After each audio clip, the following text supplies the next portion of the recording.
Let's talk about the desire to leave the matrix. Today, I want to flip the script on the wave of people that want to leave the matrix. And I went through this stage where I was like, I got to get out of here.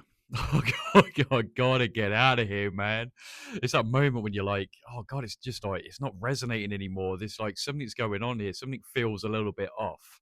And you go into almost like this state of activation, this fight or flight response of like, oh my God, I need to get out of here.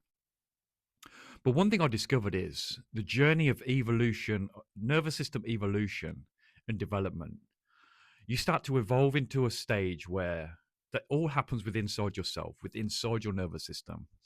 That you start to find a rootedness, which actually makes you feel, creates the conditions for the stability to be within the matrix.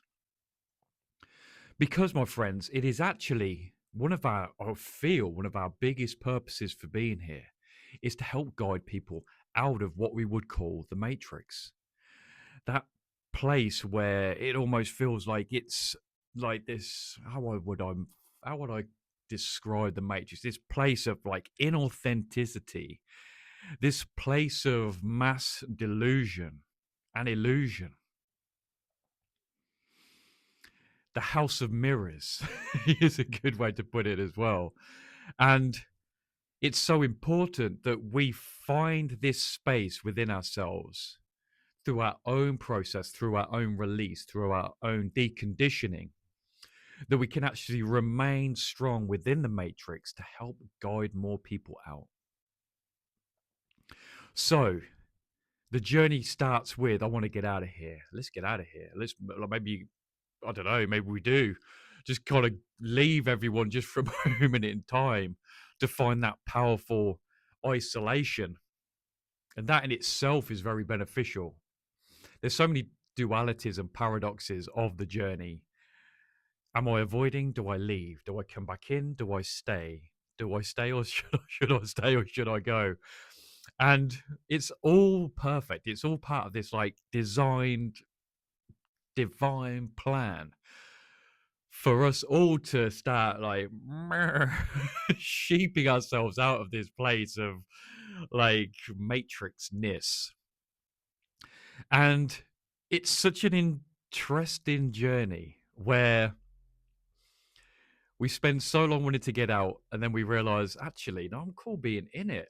I can be so rooted in myself. I can be so connected with something that's far greater than the construct of the matrix, that I can actually be in there and it be okay. You can observe it from a non-attached state. You can be immersed in it. You can do everything that's in it and be totally fine. Nothing clings to you.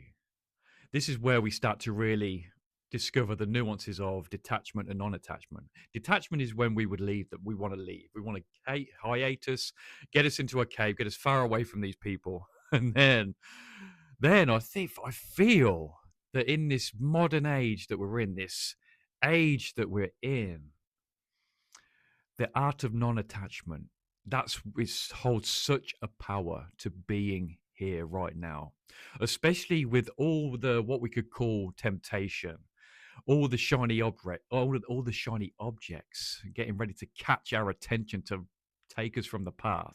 But the more non-attached we are, we can actually see all the shiny objects and be totally fine with it. We can even experience some of it. But whether they stay or whether they go is of no consequence to us. And it's within that powerful state of non-attachment that we can really find our true self, our true nature, our true expression. And it's with that whole energy field that we help guide. We help kind of encourage people to start doing more so of their journey. We help this mass awakening that's happening on the planet. It is this massive awakening of like, that's, you could coin it the matrix, you could call it whatever it may, however it feels good for you, that we're waking up out of something, but we don't want to wake up and then leave. We want to wake up, be so rooted within ourselves that we're okay to stay. Like a bodhisattva is a great example of that. Someone who's resolved all resolved death and rebirth, if we want to call that duality. And but they don't go, they stay to teach.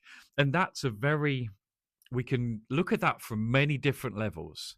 And we have different awakenings, death and rebirths along the way. And I feel even to the age that I am now, 42, that I've had multiple death and rebirth moments, each one leading me to a deeper degree of centeredness and rootedness within the human experience.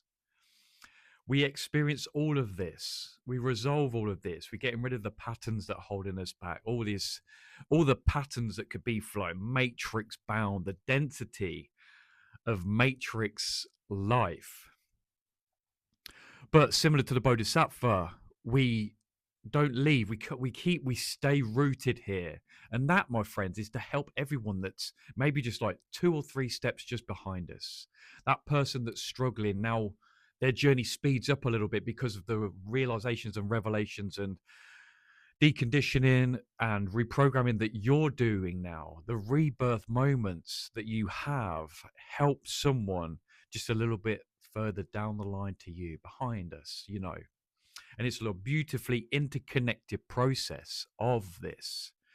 So we're all walking each other home. We're all holding each other's hands in a very collective manner. So if you get that urge to want to leave, start to kind of question that, start to really feel into trusting your process right now, start to really feel into discovering your rooted, awakened expression now, because it's that, my friends, that is really going to be beneficial for not only yourself, but the people and totality of mankind. What a way to end the video. So yeah, the Matrix, it's cool. We could be in it. We could be non-attached. We could be doing our thing totally free. We can be free in the Matrix. That's what's up. Yeah, that's what's up. That's my goal, man. Yeah, without a doubt, for this meantime. Anyway, having fun in here. Yeah. But my friends, wherever you are in your journey, try and trust where you are. Sending you so much love. Stay cool, and I'll see you in the next video.